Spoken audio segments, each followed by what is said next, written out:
Magandang araw guys, meron tayong panibagong video at sa video ito guys ay gagawa tayo ng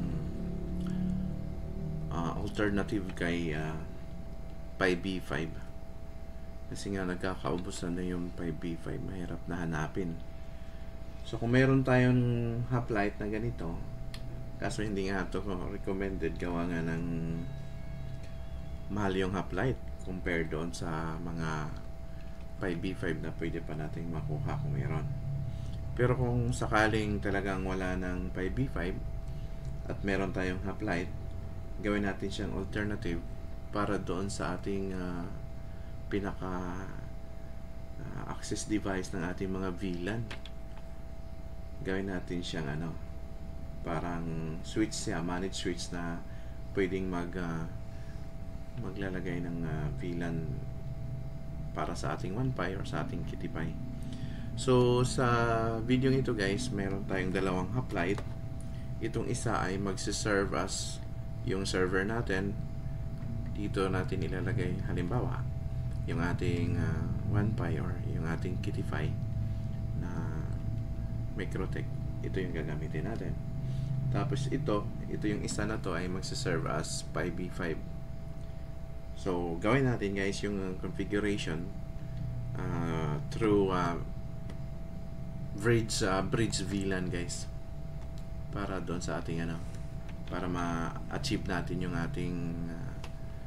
ating goal ngayon. So ito, ni-reset ko muna siya para talagang walang configuration, at makita nyo dito na lalagay tayo ng configuration from one Microtech to another. Okay, so since wala pa itong configuration, si-set up muna natin siya. Sa pag-set up na to, kaya i-script ko na lang para mabilis yung ating video.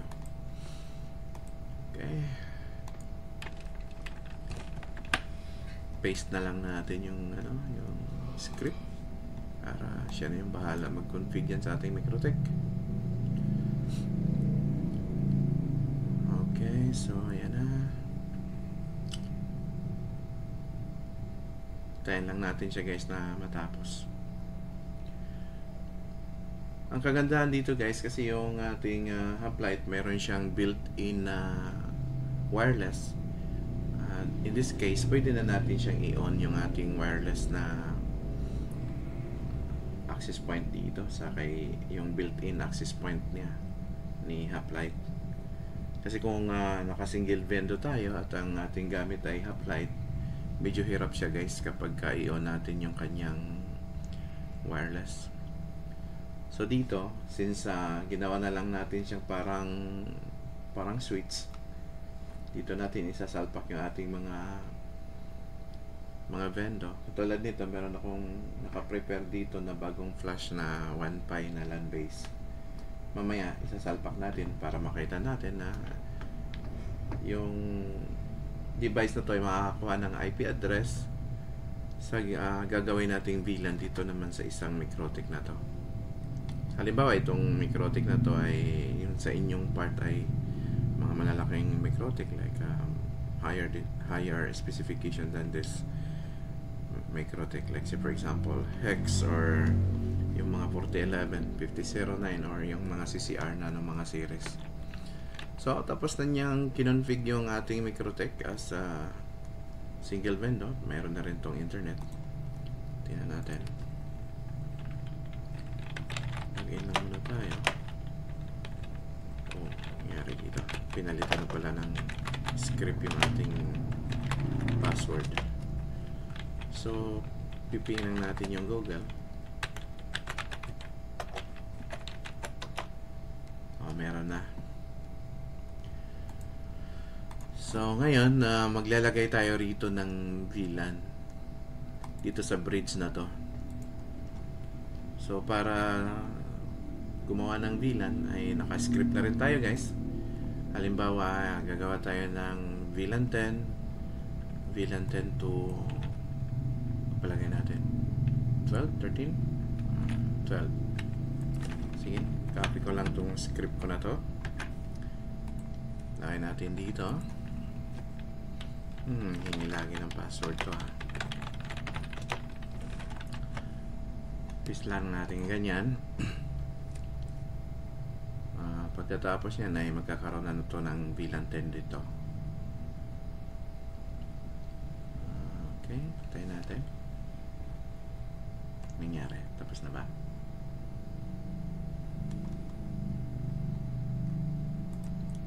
Hindi pa. Natrabaho pa niya. So dito, since wala naman akong kable papunta rito sa computer ko, in-on ko na yung Roamon kanina nito para ma-access natin siya later on.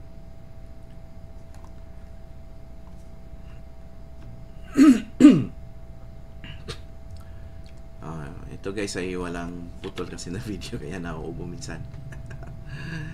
Hindi natin puputulin as in walang edit ito guys. Okay, so dito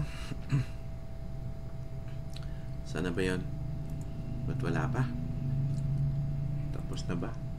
Hindi pa. 100% magagagad yung kanyang CPU. Script lang yung tumatakbo. Antayin na lang natin na matapos guys. Pasensyahan nyo na kasi ito lang kasi yung available ko na MikroTik ngayon.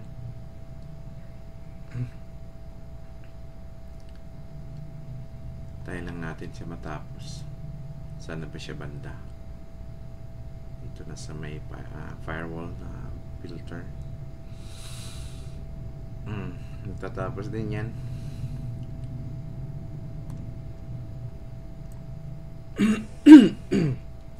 So habang naghihintay tayo na matapos niya yung VLAN 10 dito guys, puntahan na lang natin yung isa. Config na natin yung isa.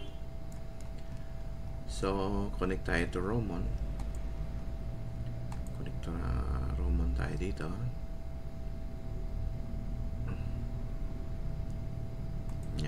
Dito tayo punta. Connect to Roamon. Yan. Itong isa.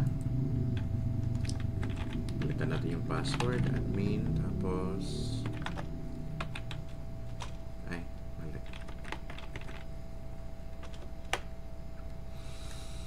Ito yung isa guys, ito yan siya. So ngayon dito guys, since gumawa tayo ng trunk line from Ether 2 ng ating pinaka-unang MikroTik, ito tawagin nga pala natin tong router 2. Palagay lang natin router 2 R2 siguro ganyan. Hindi tayo malito mamaya. Okay, so dito itong Ether 1, ito yung uplink nya. Ito yung puti. Papunta sa ating Ether 2 dito sa MikroTik na to. So dito tayo maglalagay ng VLAN guys dito. So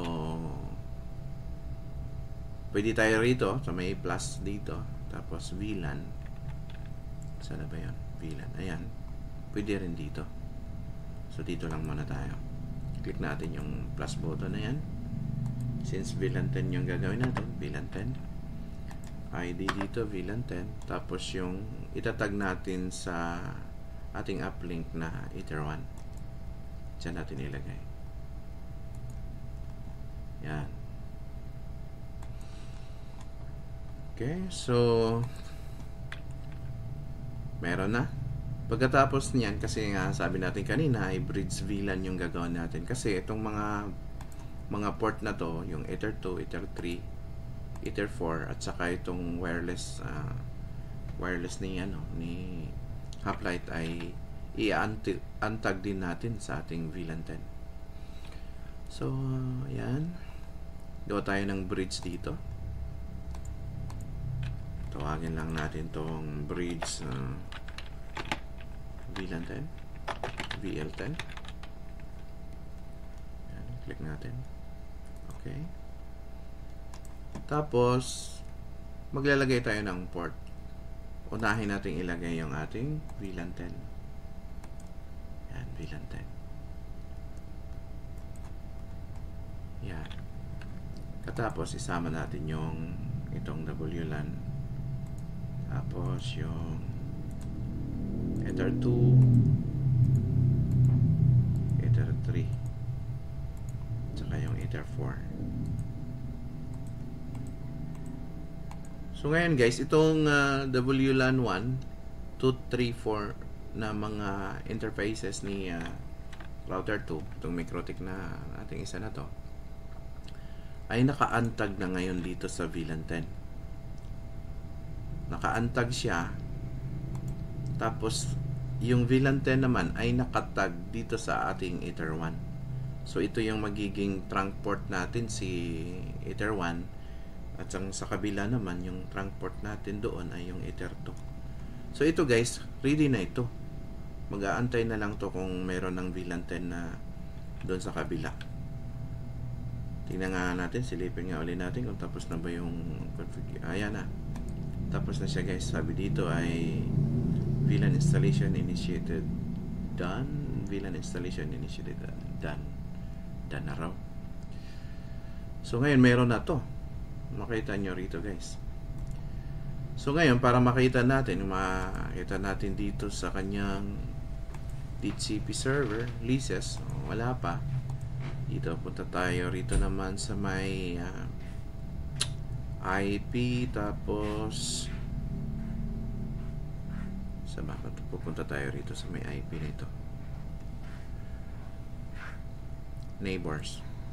So makita nyo rito guys, yung may neighbors tayo, yung aking MikroTik na isa, at saka yung ating VLAN 10 na R2. Ayan o, meron na tayong neighbor, ayan, si R2. So andyan na kaagad. So ngayon dito guys, since ready na ito, tingnan natin yung leases dito. Ito yung ating router 1 system identity, lagyan natin ng R1.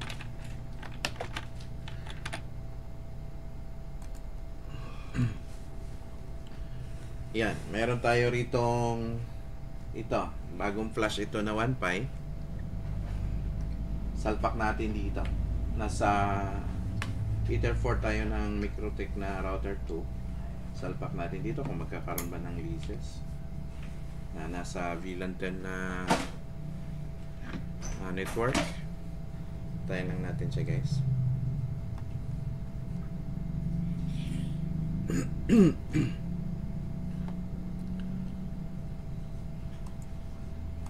Ayaw yata, papahiya pa yata ako sa inyo guys. Okay, pindutin natin yung RST nito.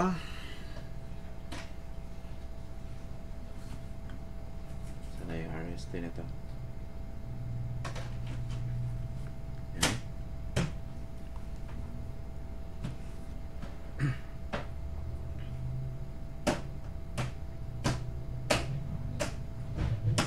Ayan guys, oh, tingnan nyo. Andyan na siya kaagad. So napakadali lang. Kung itong available na yung VLAN 10 natin dito sa mga ports na to, from 2 hanggang 4, at saka doon sa ating wireless ng ating hoplite.